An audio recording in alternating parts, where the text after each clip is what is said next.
మంచిది ప్రియులరా, దేవుని వాక్యాన్ని ధ్యానం చేద్దాం. చూడండి, నెహెమ్యా గ్రంథము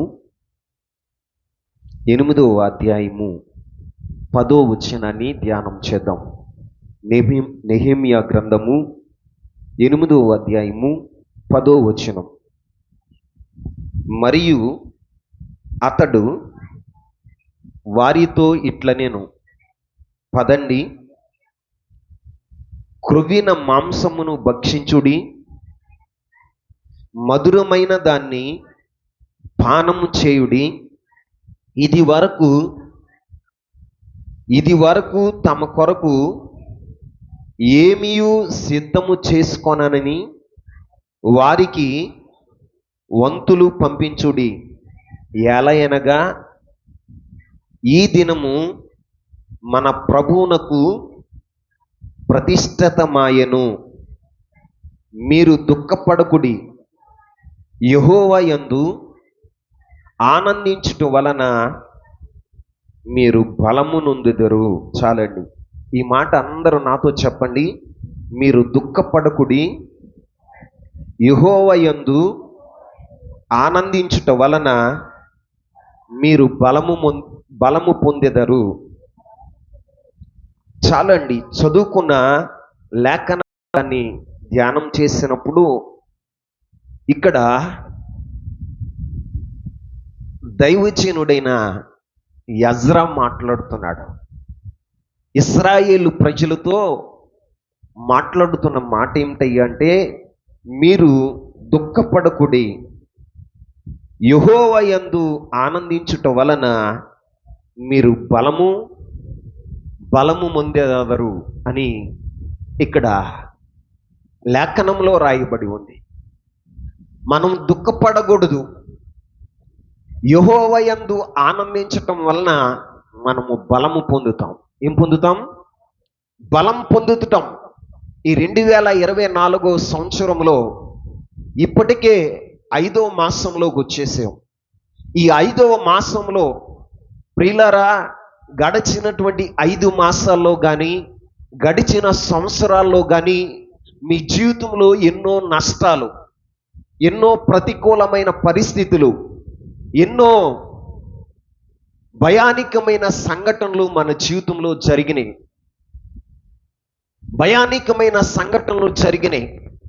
వాటిని తలపోస్తూ, వాటిని జ్ఞాపకం చేసుకుంటూ ఈ రోజున కృంగిపోయేవారు చాలామంది ఉన్నారు. కొన్ని సంఘటనలను తలంచుకుంటే మన జీవితంలో దుఃఖము రాకమానదు. అలాంటి ప్రతికూలమైనటువంటి సంఘటనలు మన జీవితంలో జరిగినాయి. ఎన్నో దుఃఖకరమైనటువంటి సంఘటనలు, ఎన్నో నష్టాలు, ఎన్నో నిందలు, ఎన్నో అవమానాల గుండా మన జీవితం సాగింది.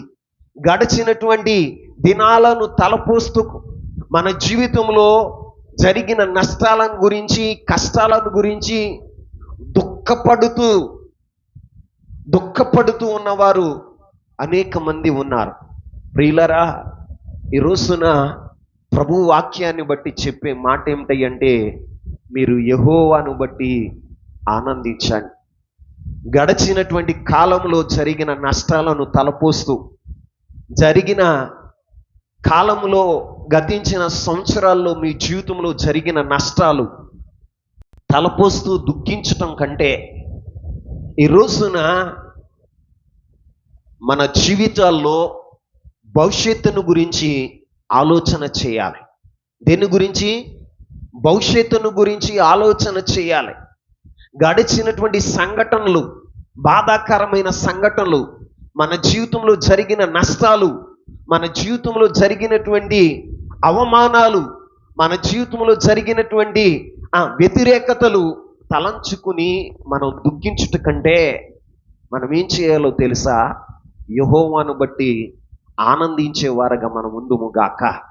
ఈ రోజున చాలా మంది జీవితాల్లో ఈ జరిగిన నష్టాలనే తలపోస్తూ దుఃఖపడేవారు ఉన్నారు.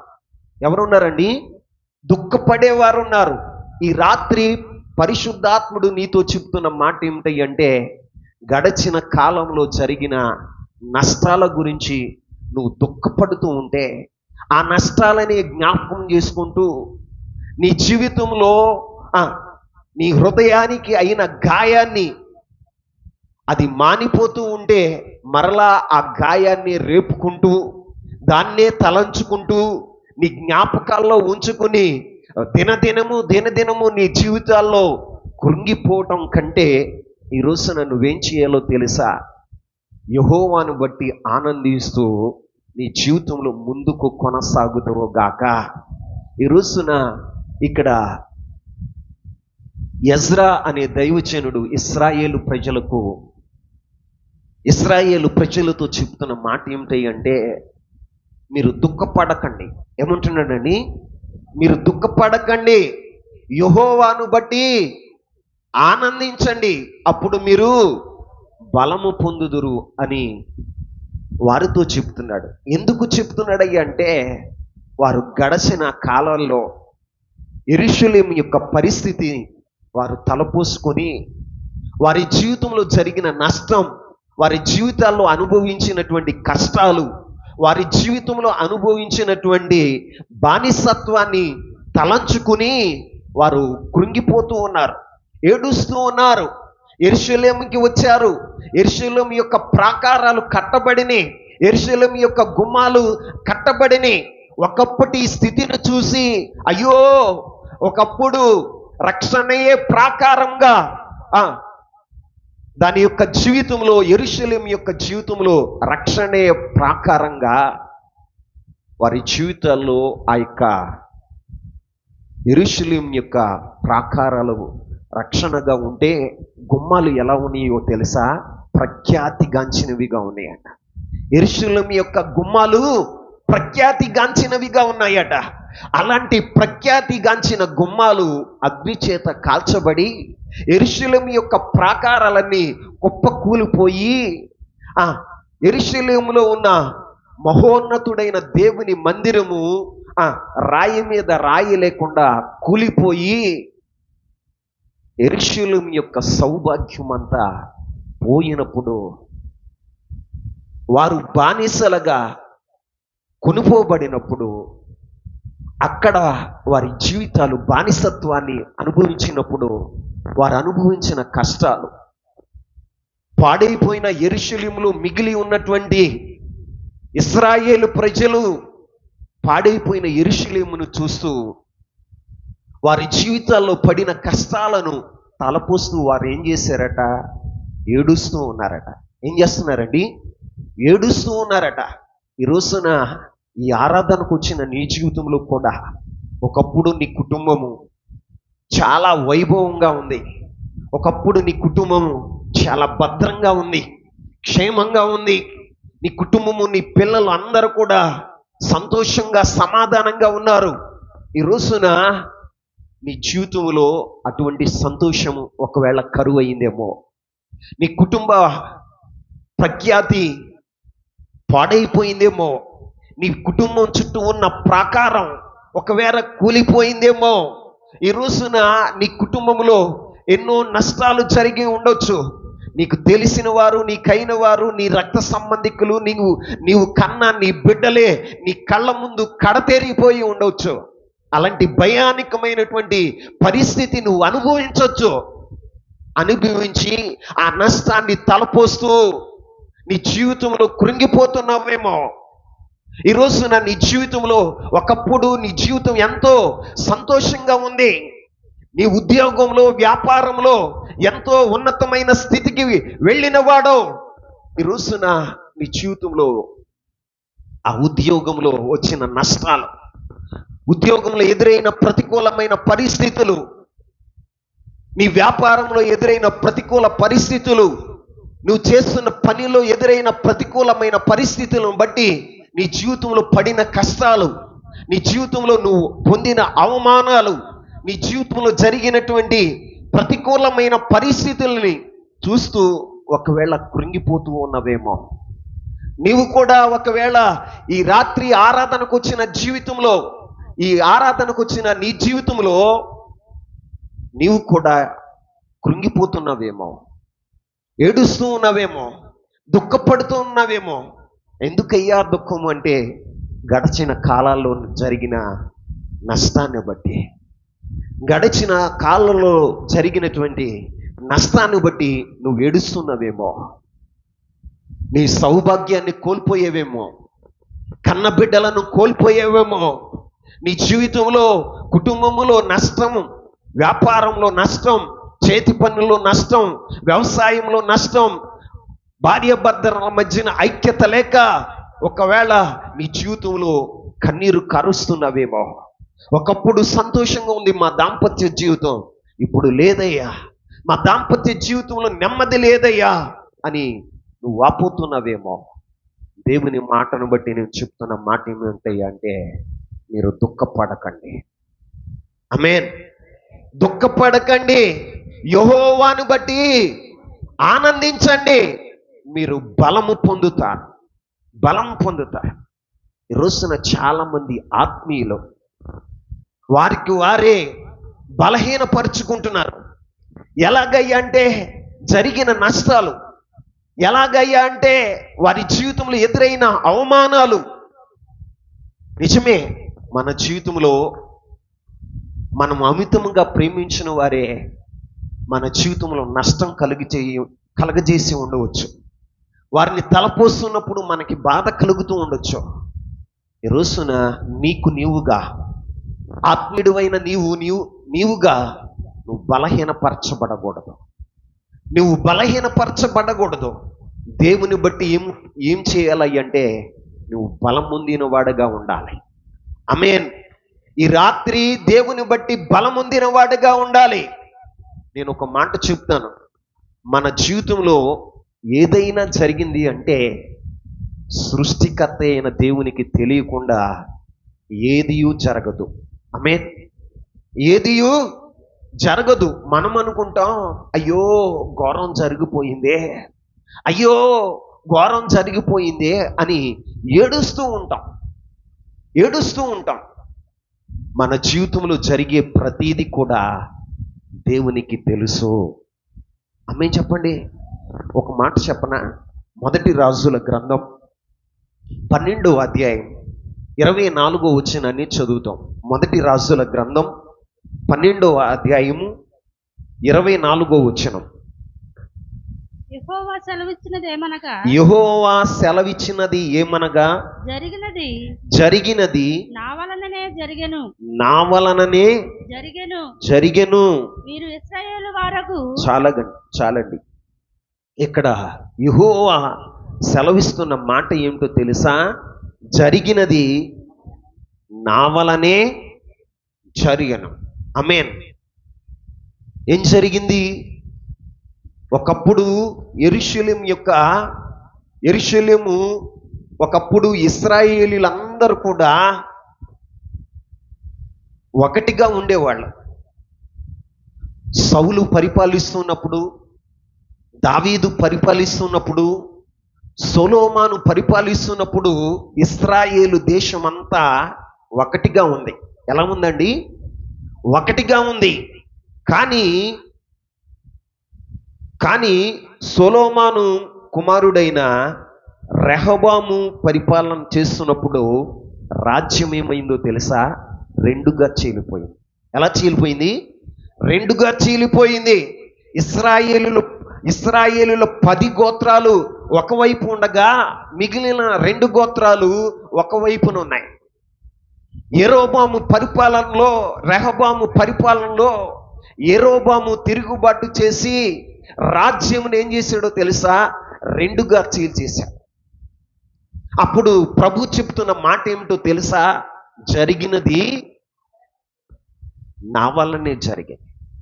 ఎందుకయ్యా అంటే దేశంలో నా చిత్తాన్ని కాకుండా స్వచిత్తాన్ని నెరవేర్చేవారు బయలుదేరారు. దేశంలో నా స్థానంలో, దేవుని స్థానంలో ఇంకా ఎవరినో పెట్టుకుని ఆరాధిస్తూ ఉన్నారు.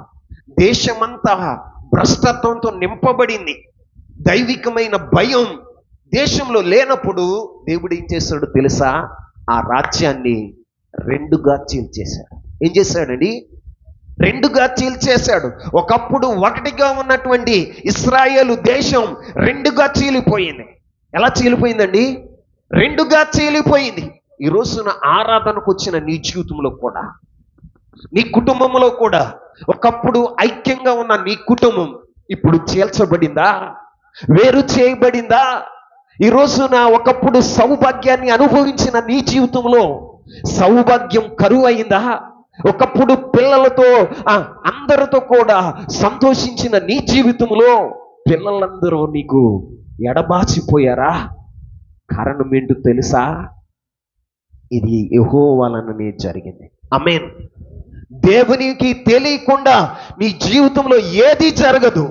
ఒక మాట చెప్పనా, మన తల వెంట్రుకల్లో కూడా, ఈ తల వెంట్రుకలన్నీ కూడా లెక్కించబడినాయి.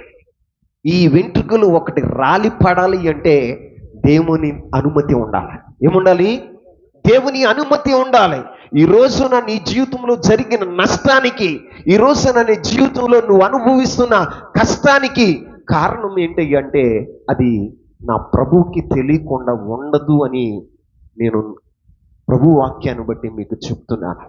ఈ రోజున దేవుని పిల్లలమైన మన జీవితాల్లో జరిగినది నా వలనే జరిగింది. ఎవరి వలన? ప్రభు వలనే. ప్రభు వలనే మన జీవితంలో. ఒకవేళ మీకు ఒక మాట చెప్తాను. నాకు జబ్బు చేసింది. ఏం చేసింది? స్ట్రోక్ వచ్చింది. అది ఎవరి వలన వచ్చిందో తెలుసా? అందరికీ అయ్యో అయ్యగారికి వచ్చింది స్ట్రోకు అని అనుకోవచ్చు. దేవునికి తెలియకుండా మాత్రం, దేవుని అనుమతి లేకుండా మాత్రం అది నా జీవితంలోకి రాలేదు అని నేను చెప్తున్నాను. ఈ రోజున మన జీవితంలో అనారోగ్యం వచ్చినా, మన జీవితంలో ప్రతికూలమైన పరిస్థితులు వచ్చినా, మన జీవితంలో నష్టాలు కలిగిన, మన జీవితంలో మన వారిని మనం పోగొట్టుకున్నా, మన జీవితంలో మన జీవితంలో ఆర్థికంగా నష్టపోయిన కారణం ఏంటో తెలుసా? దేవుని అనుమతి లేదే నీ జీవితంలో ఏదీ జరగదు. అయితే దేవుని బట్టి నేను చెప్పే మాట ఏమిటి అంటే, మన జీవితంలో జరిగేది అన్నీ కూడా మన దేవునికి తెలుసు. బైబిల్లో ఒక మాట రాయబడి ఉంది. రోమాపత్రిక 8వ అధ్యాయం 28వ వచనంలో ఒక మాట రాయబడి ఉంది. ప్రియులారా చదవండి. అనగా ఆయన సంకల్పము చొప్పున పిలువబడిన వారికి మేలు కలుగుటకై సమస్తమును సమకూడి జరుగుచున్నవని ఎరుగుదును. ఇక్కడ రాయబడిన మాట ఏమిటంటే, దేవుణ్ణి ప్రేమించు వారికి సమస్తమును సమకూడి వారి మేలు కొరకే జరుగుచున్నవని ఎరుగుదుము. ఆమె చెప్పండి. ఈ రోజున జరిగే నష్టమైన, కష్టమైన, అవమానమైన, అపనిందైన దేవుని పిల్లలు, దేవుణ్ణి ప్రేమించే వారికి అది వారి మేలు కొరకే జరుగుతుంది. ఆమె చెప్పండి. ఆమెను చెప్పండి. అది వారి మేలు కొరకే జరుగుతుంది. ఈ రోజున నీ జీవితంలో అనుమతించబడినవి ఏవైనా కూడా అవి ఎవరి వలన అనుమతించబడినయో తెలుసా? దేవుని వలనే. ఒక మాట మీకు చెప్పనా? భక్తుడైన యోబు జీవితంలో అపారమైన నష్టం కలిగింది. ఎంత నష్టమయ్యి అంటే ఒక్క దినానే 10 మంది పిల్లలను కోల్పోయాడు. యావదాస్తిని కోల్పోయాడు. ఆయన జీవితంలో జరిగిన నష్టం ఎవరి అనుమతి వలన జరిగింది? చెప్పాలి. ఆయన ఏమన్నా దేవునికి విరోధంగా నడిచాడా? చెప్పండి. దేవునికి విరోధంగా ఏమన్నా పాపం చేశాడా? చెప్పరే. కానీ దేవుడు అనుమతించాడు. ఆయన భక్తి ఏంటో, ఆయన విశ్వాసం ఏంటో, ఆయన పరిపూర్ణమైన భక్తుడు అని తెలియజేయటానికి, సాతానికి సిగ్గు కలగటానికి తన భక్తుడైన యోబు జీవితంలో ఏం చేశాడో తెలుసా? తన కుటుంబానికి నష్టం కలిగేటట్లుగా దేవుడే అనుమతించాడు. దేవుడు అనుమతించినప్పుడు సాతానుడు వచ్చి ఏం చేశాడో తెలుసా? దేవుడు కంచె తీసినప్పుడు సాతానుడు వచ్చి 10 మంది పిల్లల్ని ఒక్కసారి చంపేశాడు. ఏం చేశాడని? ఒకేసారి చంపేశాడు. యావదాస్తిని కోల్పోయాడు. కానీ భక్తుడైన యోబు ఏమన్నాడు తెలుసా? యెహోవా ఇచ్చెను, యెహోవాయే తీసుకొనెను. దేవుని నామానికి స్తుతి కలుగును గాక అన్నాడు. ఏమన్నాడు? ఆయన నష్టంలో కూడా స్తుతించగలిగాడు. ఏం చేయగలిగాడు? నష్టంలో కూడా స్తుతించగలిగాడు. తన వేదనలో, దుఃఖంలో దేవుణ్ణి మహిమపరచగలిగాడండి. ఈ రోజున మీతో చెప్పే మాట ఏంటంటే, మీరు దుఃఖపడకండి.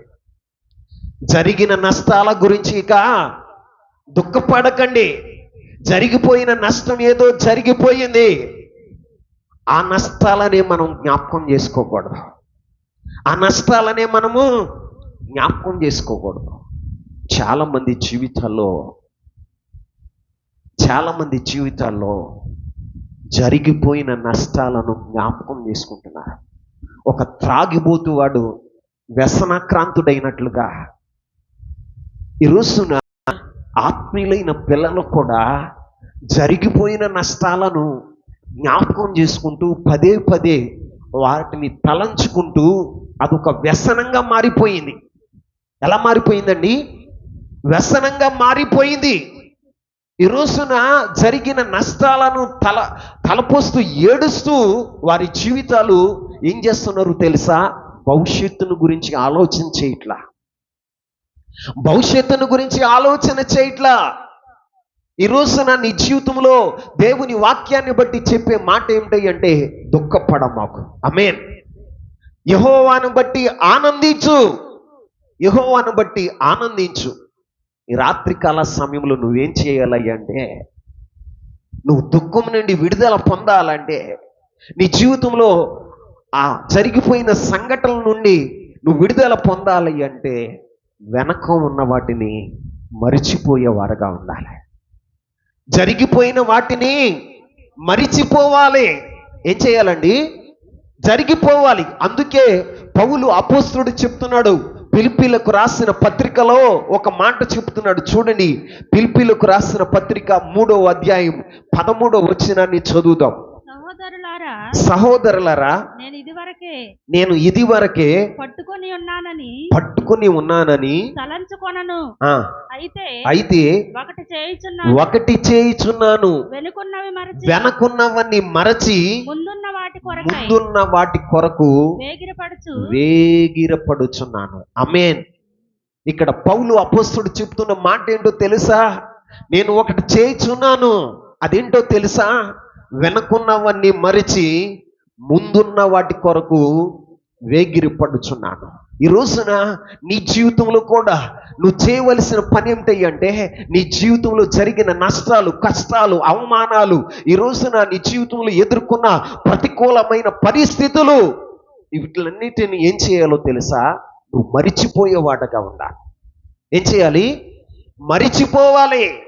దేవుని పిల్లలు చేయవలసిన పని ఏమిటి అంటే, వెనక ఉన్నాయి జరిగిన నష్టాలు, కష్టాలు, నిందలు అన్నిటినీ మరిచిపోయి ముందున్న వాటి కొరకు వేగిరపడాలి. ఆమేన్. నీ ముందున్నటువంటి వాటి కొరకు వేగిరపడేవాడుగా ఉండాలి. వేగిరపడేవాడుగా ఉండాలి. మరి నీ జీవితంలో ఎలా ఉంటున్నావు? ఒక ఆత్మీయుడుగా, ఆత్మీయురాలుగా జరిగిన నష్టాన్ని తలపోస్తూ దినదినము దానినే జ్ఞాపకం చేసుకుంటూ ఒక వ్యసనాక్రాంతుడు వ్యసనాలకి గురైనట్లుగా నీ జీవితంలో జరిగిన నష్టాన్ని తలపోస్తూ అయిన గాయాన్ని నీవే రేపుకుంటూ నీ జీవితంలో వాపోతున్నావేమో. నా ప్రభువు నామాన్ని బట్టి నేను చెప్పే మాట ఏమిటి అంటే, దుఃఖపడకండి. దుఃఖపడకండి. యెహోవా యందు ఆనందించుట వలన మీరు బలము పొందుతారు. ఏం పొందుతారు? మీరు బలం పొందుతారు. జరిగిపోయిన నష్టాల గురించి ఇప్పుడు ఒక మాట చెప్తున్నా. నష్టం జరిగిపోయింది. జరిగిపోయిన తర్వాత ఆ నష్టాన్ని నువ్వు తిరిగి తేవగలవా? తెగలవా? నువ్వేమైనా చేయగలవా? దుఃఖపడటం వలన, బాధపడటం వలన నీవు అనారోగ్య పాలవుతావు, నీవు కృంగిపోతావు. నీ జీవితంలో నష్టం జరిగేది ఎవరికయ్యా అంటే, జరిగిపోయిన నష్టం కాదు, నీకు కూడా నష్టం జరుగుతుంది. ఏం జరుగుతుంది? నీకు కూడా నష్టం జరుగుతుంది. అందుకే దేవుని వాక్యం చెప్తున్న మాట ఏమిటంటే, వెనక ఉన్న వాటిని మరచి ముందున్న వాటి కొరకు వేగిరపడాలి. ఆత్మీయుడు ఎప్పుడు కూడా, ఆత్మీయురాలు ఎప్పుడు కూడా చేసే పని ఏమిటంటే, జరిగిపోయిన నష్టం ఏదో జరిగిపోయింది, ముందున్న వాటి కొరకు ఏం చేయాలో తెలుసా? వేగిరపడేవారుగా ఉండాలి, వేగిరపడేవారుగా ఉండాలి. ఈ రోజున కష్ట సమయాల్లోనే, నష్ట సమయంలోనే దేవుని వైపు చూడాలి. ఎవరి వైపు చూడాలి? దేవుని వైపు చూడాలి. నీ జీవితంలో నష్టం జరిగినప్పుడే, ప్రతికూలమైన పరిస్థితులు చుట్టూ ఏర్పడినప్పుడే నువ్వు ఎలా చూడాలో తెలుసా? దేవుని వైపు చూడాలి. ఎవరి వైపు? దేవుని వైపు చూడాలి. ఒక మాట మీకు చెప్తా. బైబిల్లో ఒక వ్యక్తి ఉన్నాడు. అలాంటి పరిస్థితులు ఎదుర్కొంటూ కూడా, చుట్టూ ప్రతికూలమైన పరిస్థితులు అనుభవిస్తూ, ఆయన జీవితంలో దేవుని వైపు చూసిన ఎందరో భక్తులు బైబిల్లో ఉన్నారు. కానీ దేవుని చిత్తమైతే ఒక్కొక్కటిగా మీకు వివరిస్తాను, సమయాన్ని బట్టి వివరిస్తాను. దేవుడు సహాయం చేయను గాక. ఒక రోజున దావీదు యొక్క సైన్యము బయలుదేరి వెళ్ళి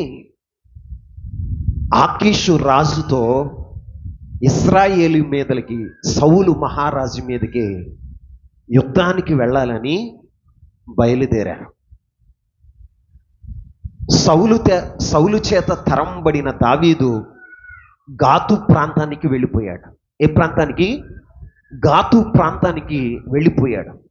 గాతు ప్రాంతాన్ని పరిపాలిస్తున్నది ఎవరయ్యా అంటే ఆకీషు. అందరూ చెప్పండి, ఆకీషు రాజు పరిపాలిస్తున్నాడు. ఆ రాజుగారి దగ్గరికి వెళ్ళి, రాజా, నీ కటాక్షాన్ని పొందితే నీ దేశంలో ఒక గ్రామంలో నివసించడానికి నాకు అనుమతి ఇయ్యి, నాకు అనుగ్రహము చూపు అని ఆకీషుని అడిగినప్పుడు, ఆకీషు ఏం చేశాడో తెలుసా? దావీదుతో ఉన్న 600 మంది సైనికులను సిక్లాగ్లో ఉండమన్నాడు. ఎక్కడ? సిక్లాగ్ ప్రాంతంలో ఉండమన్నాడు. ప్రాంతంలో ఉండమంటే వారు సిక్లాగ్లో ఉన్నారు. ఆకీషు రాజుగారు దావీదుకి ఒక వర్తమానం పంపించాడు. ఆ వర్తమానం ఏంటి అంటే, నీవు నీ సైన్యం కలిసి నాతో కూడా యుద్ధానికి రావాలి అని ఆకీషు రాజు ఒక తాకీదును రాసి దావీదుకి వర్తమానం పంపిస్తే, దావీదు లేచి తన సైన్యంతో కూడా గాతు ప్రాంతానికి వెళ్ళాడు. ఏ ప్రాంతానికండి? గాతు ప్రాంతానికి వెళ్ళాడు. రాజుగారు సైన్యాన్ని సిద్ధపరుస్తున్నాడు ఆకీషు రాజు. అప్పుడు ఆకీషు రాజు సైన్యాన్ని సిద్ధపరుస్తూ ఉంటే, సౌలు మీదకి యుద్ధానికి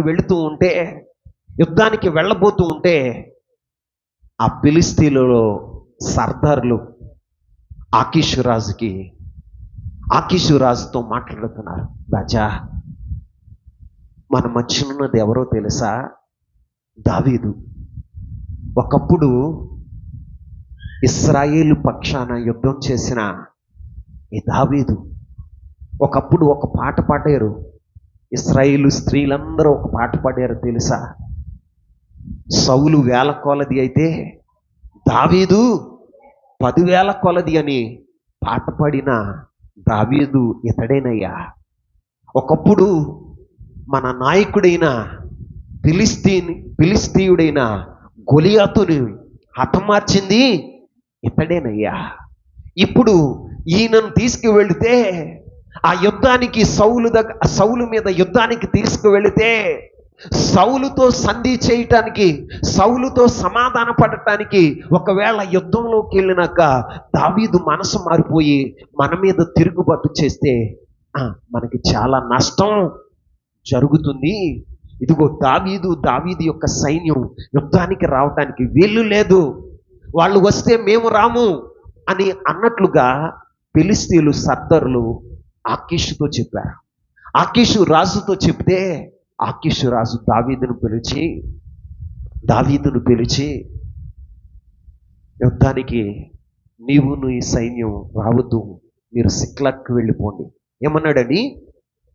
సిక్లాగ్కి వెళ్ళిపోండి అని చెప్తే దావీదు పేల ముఖంతో ఆకీషు రాజుని అడుగుతున్నాడు, నేను నీ దేశంలోనికి వచ్చినది మొదలుకొని నేను ఎలా నమ్మకంగా ఉన్నాను అంటే, ఆకీషు రాజు అంటున్నాడు ఏమంటున్నాడు తెలుసా? నీవు దేవదూతలాగా నాకు కనపడుతున్నావు. ఎలాగా? దేవదూతలాగా కనపడుతున్నావు. నువ్వు వచ్చిన కాడి నుంచి నాకు నమ్మకంగానే ఉన్నావు, కానీ నాతో ఉన్నవారు సుముఖంగా లేరు, వారు వ్యతిరేకిస్తున్నారు, నీ రాకను వ్యతిరేకిస్తున్నారు. కాబట్టి నీవు నీ సైన్యం కలిసి సిక్లాగ్కు వెళ్ళిపోండి అని చెప్పారు. అప్పుడు దావీదు యొక్క సైన్యం అవమానంతో మండిపోతుంది. వారి హృదయం, వారు అవమానించబడ్డారని వారు ముఖాలు చిన్నబుచ్చుకొని వారికి తిరిగి వస్తున్నారు. ఎక్కడికి వస్తున్నారు? సిక్లాగ్కు వస్తున్నారు. అక్కడ ఏం చేయబడ్డారు? అవమానించబడ్డారు, తిరస్కరించబడ్డారు. ఏమన్నారు? ఏం చేయబడ్డారు? తిరస్కరించబడ్డారు, అవమానించబడ్డారు. వారి హృదయాల్లో అవమానపు వేదన కృంగదీస్తుంది. అలాంటి పరిస్థితుల్లో కృంగిపోయి వేదనతో వెనక్కి తిరిగి వస్తున్న సిక్లాగ్కు వచ్చేసరికి సిక్లాగ్ పట్టణం అంతా కూడా అగ్ని చేత కాల్చబడి, ఇంకా ఏం చేయబడిందండి? అగ్ని చేత కాల్చబడింది. సిక్లాగు ఆ పట్టణం అంతా కూడా అగ్ని చేత కాల్చబడి తమ పిల్లలను పోగొట్టుకున్నారు, తమ భార్యలను పోగొట్టుకున్నారు, తాము కష్టపడి సంపాదించుకున్న యావదాస్తి కూడా శత్రువులు దోసుకొని వెళ్ళిపోయారు. ఏం చేశారని? శత్రువులు దోసుకొని వెళ్ళిపోయారు. ఒకవైపు చూస్తే అవమానం, ఒకవైపు చూస్తే తిరస్కారం, ఒకవైపు చూస్తే తీరని నష్టం జరిగిపోయింది. శత్రువుల చేత వారి పట్టణం కాల్చబడి భార్యలు సెరగా పోయారు, వారి పిల్లలు సెరగా పోయారు, వారికి కలిగినదంతా కూడా పోగొట్టుకున్నటువంటి పరిస్థితుల్లో, ఏడవటానికి కూడా ఓపిక లేని పరిస్థితుల్లో దావీదుతో కూడా ఉన్న సైన్యం అంతా ఏడుస్తూ వారు ఒక నిర్ణయానికి వచ్చారు. దావీదుతో కూడా ఉన్న 600 మంది ఒక నిర్ణయానికి వచ్చారు. వారు వచ్చిన నిర్ణయం ఏంటంటే దావీదుని రాళ్ళు పెట్టి కొట్టి చంపాలి అనేటువంటి ఒక నిర్ణయానికి వచ్చారు. దావీదును చంపాలనేటువంటి ఒక నిర్ణయానికి వచ్చారు. కానీ దావీదు ఏం చేస్తున్నాడు తెలుసా? దేవుని వైపు చూస్తున్నాడు. అమ్మని చెప్పండి, ఎవరి వైపు చూస్తున్నాడు? దేవుని వైపు చూస్తున్నాడు. దేవుని వైపు చూస్తున్నాడు, యెహోవా వైపు చూస్తున్నాడు.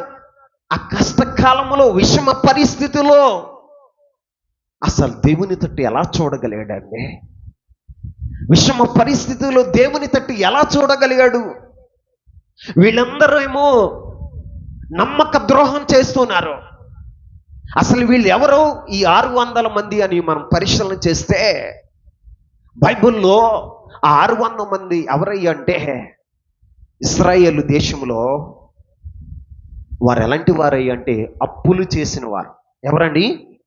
అప్పులు చేసిన వారు, కష్టాల్లో ఉన్నవారు, వారి జీవితాల్లో గ్రామం చేత వెలిబడినటువంటి పరిస్థితులు వాళ్ళవి. కష్టకాలంలో అప్పులు చేసి అప్పులు తీర్చలేనటువంటి పరిస్థితుల్లో వారు ఉంటే, ప్రతికూలమైన పరిస్థితుల్లో దేశంలో నివసించటానికి కూడా వారికి ముఖం చెల్లక పారిపోయి వచ్చి దావీదు చంపన చేరారు. ఎవరు చంపన చేరారు? దావీదు చంపన చేరారు. దావీదు ఏం చేశాడు?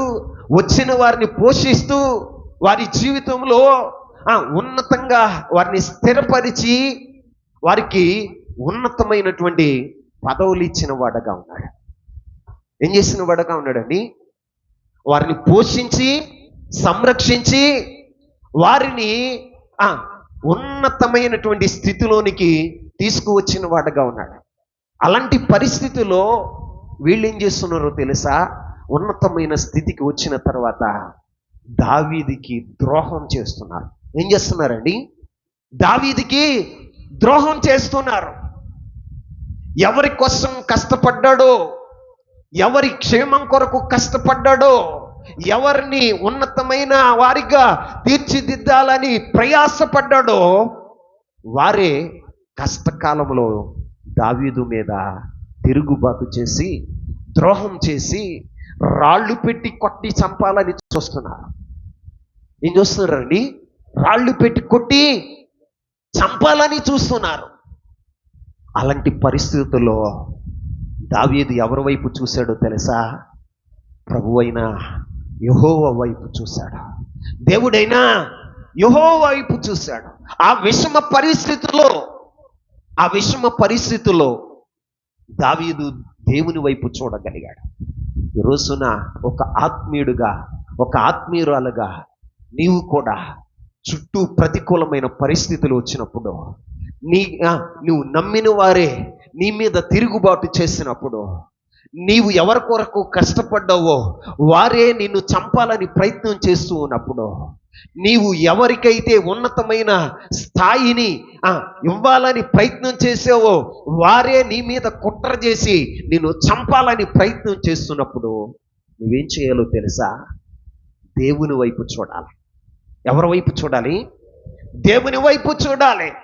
ఈ రోజున చూడండి, దావీదుకి ఆ మిగిలిన 600 మందికి తేడా ఏంటంటే వారు పరిస్థితుల వైపు చూశారు. ఎటువైపు చూశారు? పరిస్థితుల వైపు చూశారు. కానీ దావీదు దేవుని వైపు చూశాడు. ఈ రోజున ఒక ఆత్మీయుడుగా, ఆత్మీయురాలుగా ఇప్పుడు నీవు ఉన్న పరిస్థితులు ప్రతికూలమైనవే. ఇప్పుడున్న నీ పరిస్థితులు కరువుతో నువ్వు అలమటిస్తున్నావు. ఇప్పుడున్న నీ పరిస్థితులు శ్రమ కలిగి ఉంది. ఇప్పుడు ఉన్న పరిస్థితులు కన్నీటి లోయలో నీ కాపురం నువ్వు చేస్తున్నావు. ఇప్పుడున్న పరిస్థితులు నీకు భర్తకి పసకట్టలేదు, నీకు నీ భర్తకి మధ్యన ఐక్యత లేదు. ఇప్పుడు నీ ఉన్నటువంటి పరిస్థితుల్లో నీ పిల్లలందరూ నిన్ను ఎడబాసిపోయారు. నీ ఉన్నటువంటి పరిస్థితులు ఎలాంటివయ్యా అంటే, నీవు నమ్మి ప్రేమించి ఎవరి కోసమైతే నీవు కష్టపడ్డావో, ఎవరినైతే స్థిరపరచాలని ప్రయత్నం చేసావో, ఎవరి కోసమైతే నీ జీవితంలో నిందలు అవమానాలు పడ్డావో వారే ఇప్పుడు నీ మీద తిరుగుబాటు చేస్తున్న సమయం కావచ్చు. అయితే ఆత్మీయుడిగా నువ్వు చేయవలసిన పరిస్థితి ఏమిటంటే, పరిస్థితుల వైపు కాదు చూడవలసింది. ఎవరి వైపు చూడాలో తెలుసా? దేవుని వైపు చూడాలి. ఎవరి వైపు చూడాలి? దేవుని వైపు చూడాలి. దేవుని వైపు చూడాలి. ఈ దావీదు ఆ పరిస్థితుల వైపు చూడలేదు. దేవుని వైపు చూస్తూ దేవుణ్ణి మహిమపరుస్తున్నాడు. దేవుని యొక్క ప్రేమను ఆయన కనుగోగలిగాడు. నిజంగా దావీదుకి అర్థమైంది ఏంటంటే, ఆ సన్నివేశంలో దావీదుకి అర్థమైంది ఏంటంటే, ఆకీషు రాజు ఒకవేళ యుద్ధానికి రమ్మంటే, యుద్ధానికి వెళితే ఆయన రావటం లేట్ అయిపోతే ఏమైపోతుందండి? ఆయన రావటం, సిక్లాగ్కి రావటం లేట్ అయిపోతుంది. చూడండి, అప్పటికే శత్రువులు ఏం చేశారో తెలుసా? సిక్లాగ్ని తగలబెట్టేశారు. లేట్ అయిపోతే వారి పిల్లలు ఏమైపోతారో, వారి భార్యలు ఏమైపోతారో, వారికి కలిగినటువంటి సమస్తాన్ని నష్టపోయేవాడే. కానీ దేవుని ప్రణాళికను దావీదు గుర్తించగలిగాడు. నా దేవుడు ఎంత గొప్పవాడో, నా దేవుడు ఎంత గొప్పవాడో. ఆకీషు సైన్యం చేత తిరస్కరించబడ్డమే, అవమానించబడ్డమే అని మేము వాపోతూ ఉన్నప్పుడు దేవుడు మమ్మల్ని సిక్లగ్కు నడిపించాడు. ఎక్కడికి నడిపించాడండి? సిక్లగ్కు నడిపించాడు. దేవుని యొక్క అత్యున్నతమైన సంకల్పాన్ని దావీదు గుర్తించగలిగాడు. మిగిలిన వారు పరిస్థితుల్ని చూస్తున్నారు. వీటిని చూస్తున్నారండి. పరిస్థితుల్ని చూస్తున్నాడు.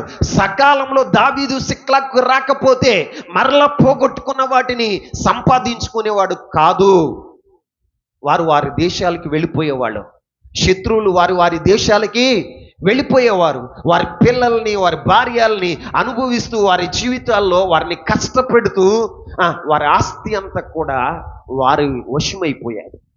కానీ ఆకీషు రాజు చేత తృణీకరించబడి, ఆకీషు ఫిలిష్తీయుల సైన్యం చేత తృణీకరించబడి, అవమానించబడి వెనుదిరిగి వచ్చిన దావీదు యొక్క జీవితంలో, దేవా, ఈరోజు నేను వెనుతిరిగి రాకపోతే నా పిల్లల్ని కలుసుకునే భాగ్యం ఉండేది కాదు, నా భార్యల్ని కలుసుకునే భాగ్యము ఉండేది కాదు, నా యావదాస్తి మరలా నేను సంపాదించుకోవటానికి కుదిరేది కాదు అనుకుని దేవుని యొక్క అత్యున్నతమైనటువంటి సంకల్పం, దేవుడు దావీదు పట్ల, వారి పట్ల చూపిన ప్రేమను తలపోస్తూ దేవుని స్తుతిస్తూ దేవునికి ఒక ప్రార్థన చేశాడు. ఒక ప్రార్థన చేశాడు. ఏమన్నా తెలుసా? దేవా, నా పిల్లలను, నా భార్యలను, నా యావదాస్తిని దోసుకొని పోయిన వారిని నేను తరుముతాను. నేను వారిని కలుసుకోగలనా? వారిపైన నేను విజయాన్ని సాధించగలనా? మరలా పోగొట్టుకున్న దాన్ని నేను సంపాదించుకోగలనా అని దేవుని దగ్గర విచారణ చేసిన వాడుగా ఉన్నాడు. ఎలాంటి పరిస్థితుల్లో? చుట్టూ ప్రతికూలమైన పరిస్థితుల్లో, అప్పటి వరకు తనతో ఉన్న ప్రజలే తనని సంపాలని రాళ్ళెత్తుతున్న ఆ యొక్క సమయంలో దావీదు ఏం చేస్తున్నాడో తెలుసా? దేవునికి ప్రార్థన చేస్తున్నాడు. దేవుని వైపు చూశాడు. ఎవరి వైపు చూశాడని? దేవుని వైపు చూశాడు. సహాయం కొరకు ఇతరుల వైపు చూడలా, రాజుల వైపు చూడలా, సైన్యం వైపు చూడలా. ఎవరి వైపు చూశాడయ్య అంటే దేవుని వైపు చూశాడు. ప్రతికూల పరిస్థితుల్లో దేవుని సన్నిధిలో దేవుని వైపు చూసి దేవునికి ప్రార్థన చేస్తున్నాడు, విచారణ చేస్తున్నాడు. విచారణ చేస్తే దేవుడు చెప్పాడు, దావీదు, నువ్వు త్వరగా వెళ్ళి వారిని తరుము, వారిని నువ్వు కలుసుకుంటావు, పోగొట్టుకున్న సర్వాన్ని నువ్వు సంపాదించుకుంటావు అని ప్రభువు సెలవిస్తే దావీదు చెప్పాడు, దేవుడు ఇదిగో పోగొట్టుకున్న మన వాటినన్నిటినీ కూడా మరలా ఇస్తాను అంటున్నాడు. కాబట్టి మీరందరూ నాతో రండి అని దావీదు తనతో ఉన్న వారిని అందరినీ తీసుకుని వెళ్ళాడు. నిజంగా దావీదు మనలాగా చూస్తే దావీదుకి ఏం కనపడుతుందో తెలుసా? తన చుట్టూ ఉన్న ప్రజల చేతుల్లో ఉన్న రాళ్ళు కనపడతాయి. ఏం కనపడతాయి? అప్పటి వరకు వాళ్ళు తనతోనే నమ్మకంగా ఉన్నారు. వారందరూ ఒక్కముటిగా రాళ్ళు తీసి దావీదును కొట్టి చంపాలని రాళ్ళు పట్టుకున్న ఆ సమయంలో రాళ్ల వైపు చూడాలా, సైన్యం వైపు చూడాలా, పరిస్థితుల వైపు దావీదు చూడాలా. ఎవరి వైపు చూశాడో తెలుసా? దేవుని వైపు చూశాడు. ఆమేన్. ఎవరి వైపు చూశాడండి? దేవుని వైపు చూశాడు. దేవుని వైపు చూశాడు. ఈ రోజున, ఈ రాత్రి ఆరాధనకు వచ్చిన నీ జీవితంలో, నీ చుట్టూ ప్రతికూలమైన పరిస్థితుల, నువ్వు ప్రేమించిన వారే నీ మీద తిరుగుబాటు చేస్తున్నారా? నీవు ఎవరితో కలిసి భోజనం చేశారో వారే తన్నటానికి కాలెత్తుతున్నారా? ఈ రోజున ఎవరి కోసం నువ్వు కష్టపడ్డావో వారే నిన్ను చంపటానికి రాయితేరా. అప్పుడు నువ్వు కృంగిపోతున్నావా? ఈ పరిస్థితుల్లో నువ్వు చేయవలసిన పని ఏమిటో తెలుసా? దేవుని వైపు చూడాలి. ఎవరి వైపు చూడాలండి? ఎవరి వైపు చూడాలి? దేవుని వైపు చూడాలి.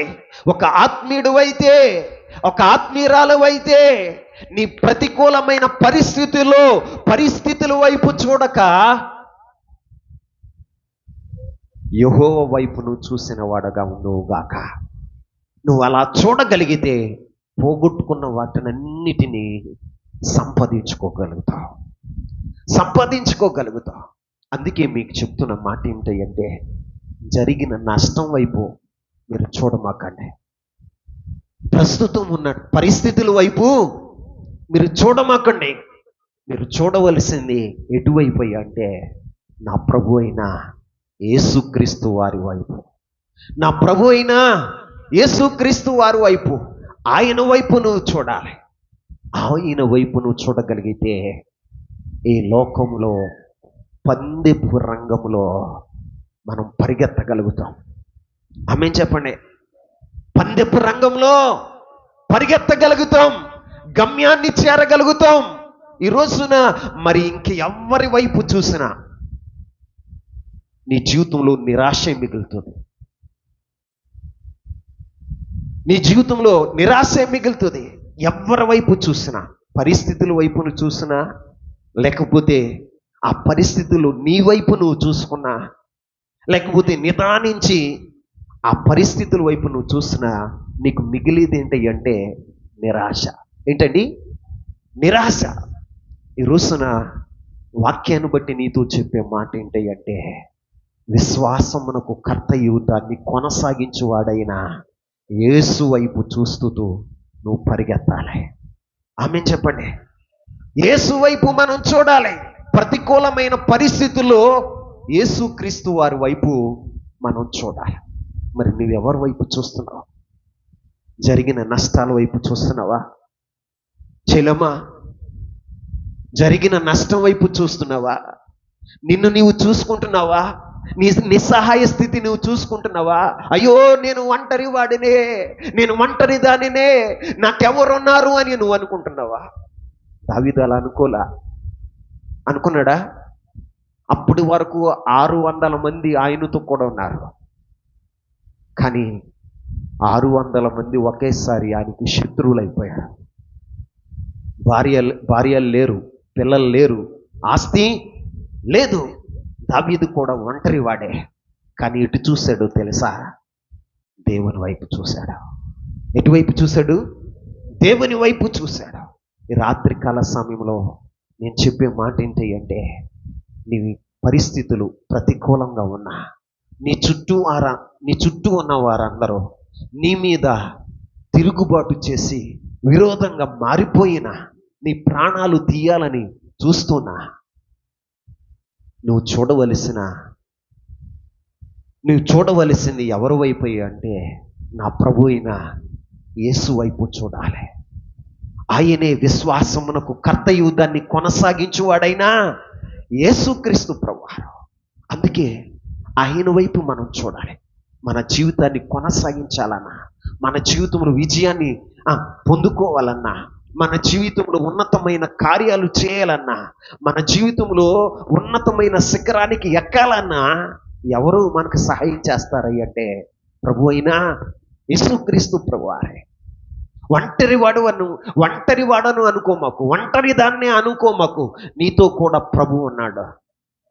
నీతో కూడా ప్రభు ఉన్నాడు. ఈ లోకములో ఉన్నవన్నీ కూడా శాశ్వతమైనవి కావు. పరిస్థితులు ఎప్పుడు నీతో ఉండవు. నువ్వు చూస్తున్న పరిస్థితులు ఎప్పుడు కూడా శాశ్వతంగా ఉండవు. నీ పరిస్థితులు మారబోతున్నాయి. ఆమేన్. నీ పరిస్థితులు మారబోతున్నాయి. నీ జీవితంలో శుభ గడియలు ప్రారంభమైనాయి. ఈ రోజున నీ జీవితంలో అనుభవాలు మధురంగా మారబోతున్నాయి. ఈ రోజున నువ్వు దేవుని సన్నిధిలో ఉన్న నీ జీవితంలో నువ్వు అనుభవిస్తున్నటువంటి కష్టాలు, నష్టాలు ఎల్లకాలం నీతో ఉండవు అని నా ప్రభు నామాన్ని బట్టి చెప్తున్నాను. శాశ్వతుడైన దేవుడు ఒకడు ఉన్నాడు.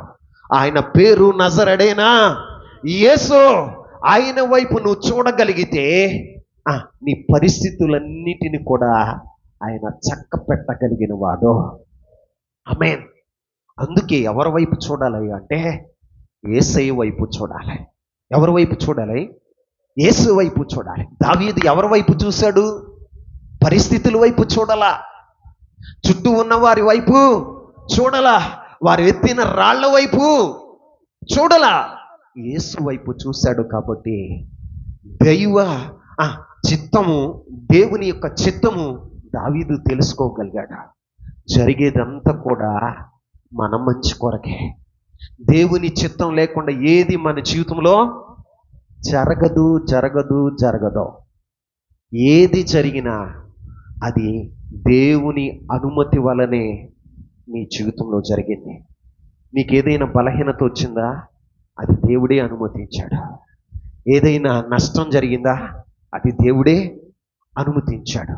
ఈ రోజున నీ చుట్టూ ఉన్నవారు ప్రతికూలంగా మారారా, అది దేవుడే జరిగించాడు. ఏం జరిగించాడని? దేవుడే జరిగించాడు. నీవు మిత్రులు అనుకున్న వారే శత్రువులుగా మారారా, అది దేవుడే జరిగించాడు.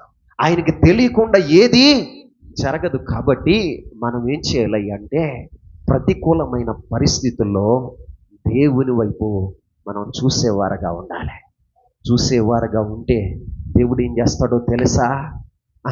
దావీదు దేవుని వైపు చూశాడు కాబట్టి పోగొట్టుకున్నవన్నీ కూడా సంపాదించుకోగలిగాడు. ఆమేన్ చెప్పు. పోగొట్టుకున్నవన్నిటిని కూడా సంపాదించగలిగాడు. ఈ రోజున దేవుని సన్నిధిలో ఉన్న నీతో చెప్తున్న మాట ఏంటంటే, నువ్వు దుఃఖపడింది చాలు. ఇక నువ్వు దుఃఖపడింది చాలు. నువ్వు చేయవలసింది ఏమిటంటే, యెహోవాను బట్టి ఆనందించు. ఎవరిని బట్టి? యెహోవాను బట్టి ఆనందించు. అప్పుడు నువ్వేమవుతావు తెలుసా? బలం పొందుకోగలుగుతావు. ఏం పొందుకోగలుగుతావు? బలం పొందుకోగలుగుతావు. దావీదు బలం ఎలా పొందుకున్నాడయ్యా అంటే, దేవుని యొక్క నిత్య సంకల్పం ఆయనకి తెలిసింది. అందుకే దేవుని బట్టి సంతోషించాడు. దేవా, నేను యుద్ధానికి వెళ్తాం అయితే శాశ్వతంగా నా భార్య బిడ్డలను కోల్పోయేవాడినే. యుద్ధంలో నుంచి నన్ను తిరస్కరించారు. ఆకీషు రాజు నన్ను తిరస్కరించాడు, అవమానించాడు. నేను అవమానం అనుకున్నాను, చిన్నపోయాను. అవమానంతో నేను రగిలిపోతున్న నా జీవితంలో ఇప్పుడు నష్టం జరిగింది. అయినా ఇది నీ నిత్య సంకల్పం అని దేవుణ్ణి స్తుతించాడు. కాబట్టి ఆయన జీవితంలో బలం పొందుకొని పోగొట్టుకున్న వాటిని మరలా సంపాదించుకోగలిగాడు. ఈ రాత్రి నీ జీవితంలో కూడా, వాక్యం ఉంటున్న నీ జీవితంలో ఏమేమి నష్టపోయావో నాకు తెలియదు. ఎవరెవరు శత్రువులుగా మారారో నాకు తెలియదు. ఎవరెవరు నిన్ను చంపాలని చూస్తున్నారో నాకు తెలియదు. కానీ ఈ పరిస్థితుల్లో నువ్వేం చేయాలో తెలుసా? దేవుని వైపు చూసేవాడగా, దేవుని వైపు చూసేదానగా నువ్వు ఉండాలి. ఆమేన్. ఆమేన్ చెప్పండి. అలా చూడగలిగితే దేవుని మహోన్నతమైన కార్యాలు నువ్వు అనుభవించగలుగుతావు. ఇశ్రాయేలు ప్రజల జీవితంలో ఏం జరిగిందో తెలుసా? ఏ అధికారంతోనైతే యెరూషలేముని పడగొట్టారో, అగ్నిచేత కాల్చివేశారో, అదే అధికారంతో మరలా యెరూషలేముని కట్టించటానికి దేవుడు పూనుకున్నాడు. ఒకప్పుడు నెబుకద్నెజరు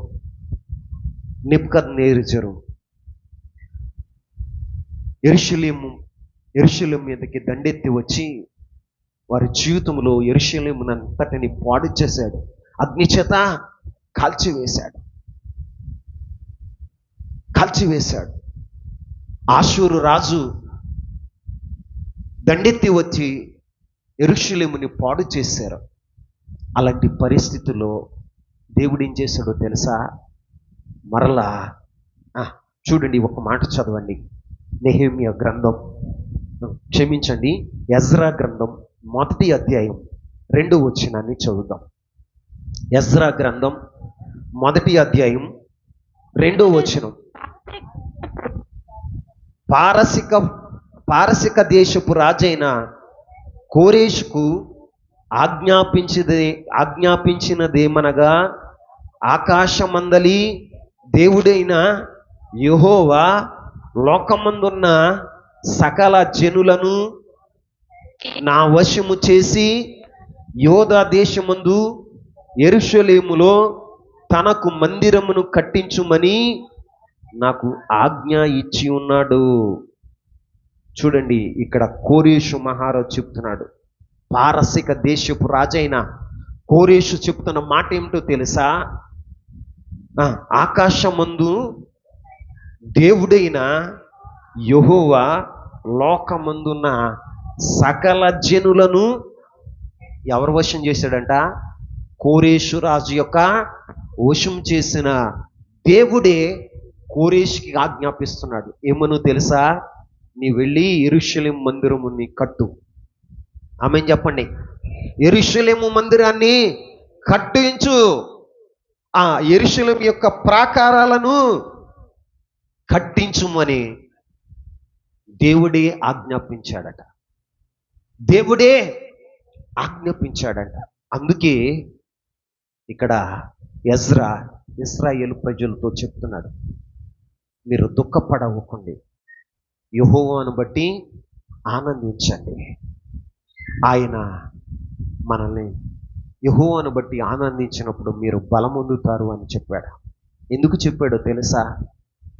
వీళ్ళు దుఃఖపడుతున్నప్పుడు చూడండి మన దేవుడు ఏ కార్యం చేశాడో, ఏ కార్యాన్ని చేశాడో, ఏ అధికారం వలన మనం ఈ దేశం నష్టపోయిందో, ఏ అధికారం వలన ఈ దేశము చూడటానికి నామరూపం లేకుండా మారిపోయిందో, దేవుని మందిరాన్ని పడవేశారో, అగ్ని చేత కాల్చివేశారో, అదే అధికారంతో దేవుడు మరలా యెరూషలేముని పునర్నిర్మాణం చేయటానికి ఆజ్ఞాపించాడు.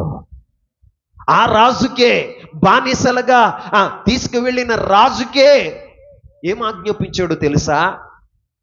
మరలా యెరూషలేము యొక్క మందిరాన్ని కట్టించుము అని ఆజ్ఞాపించాడు. యెరూషలేము యొక్క నిర్మాణాన్ని నువ్వు చేయి అని కోరేషు రాజుకు ఆజ్ఞాపించాడు. ఈ రోజున మీతో చెప్తున్న మాట ఏమిటో తెలుసా? పాడైపోయిన నీ జీవితాన్ని, శిథిలమైపోయిన నీ జీవితాన్ని మరలా కట్టించటానికి నా దేవుడు పూనుకుని ఏ అధికారం అయితే పని చేసిందో మరలా ఆ అధికారాన్ని దేవుడు ఉపయోగించి నీ జీవితాన్ని మరలా పునర్నిర్మాణం చేస్తాడు. మీరు భయపడకండి, దుఃఖపడకండి, యెహోవాను బట్టి ఆనందించండి. ఈ రోజున మనం బానిసలుగా ఉన్న మన జీవితాల్ని దేవుడు విడిపించాడు. ఏం చేశాడు? విడిపించాడు. చెరగా వెళ్ళిపోయాం. ఒకప్పుడు బబులోను దేశానికి చెరగా వెళ్ళిపోయాం. బబులోను చెర నుంచి దేవుడు విడిపించాడు. క్షేమంగా సజీవుల దేశంలో మరలా యెరూషలేమునికి ప్రభువు మనల్ని తీసుకువచ్చాడు. మరలా కోరేషు రాజుని ప్రేరేపించి, కోరేషు రాజుకి ఆజ్ఞాపించి యెరూషలేము మందిరాన్ని కట్టడానికి దేవుడు పూనుకున్నాడు. కాబట్టి ఆయన చేసిన ఘనమైన కార్యాల్ని తలపోస్తూ యెహోవాను బట్టి ఆనందించండి. ఎవరిని బట్టి? యెహోవాను బట్టి ఆనందించండి అని ఎజ్రా ఇశ్రాయేలు ప్రజలకు చెప్తున్నాడు. నా ప్రభునందు ప్రియమైనటువంటి బిడ్డలారా, ఈ రోజున నీ జీవితంలో కూడా జరిగిపోయిన నష్టాలు, కష్టాల గురించి, నిందలు, అవమానాల గురించి నువ్వు ఆలోచించక యెహోవాను బట్టి నువ్వు ఆనందించు. ఆయన నీకు యెహోవాను బట్టి ఆనందించినప్పుడు నువ్వు బలం పొందుతావు. ఏం పొందుతావు? బలం పొందుకోగలుగుతావు. ఈ రోజున నీ జీవితంలో చేయవలసింది ఏంటి అంటే, పరిస్థితుల వైపు చూడమాకు. ఎవరి వైపు చూడాలో తెలుసా? ప్రభు అయినా యేసుక్రీస్తు వైపు నువ్వు చూడు. ఆయన సర్వాధికారి, సమస్తమును చేయగలవాడు, కలిగిన వాడు, సర్వోన్నతుడైన దేవుడు. ఆయన వైపు నువ్వు చూడగలిగితే నీ పరిస్థితులు, ప్రతికూల పరిస్థితులన్నిటినీ కనుమరుగు చేసి నిన్ను బలముతో ఆయన నింపునుగాక. ఈ రాత్రి అట్టి కార్యము నీ జీవితంలో, నీ కుటుంబంలో ఆయన చేయునుగాక.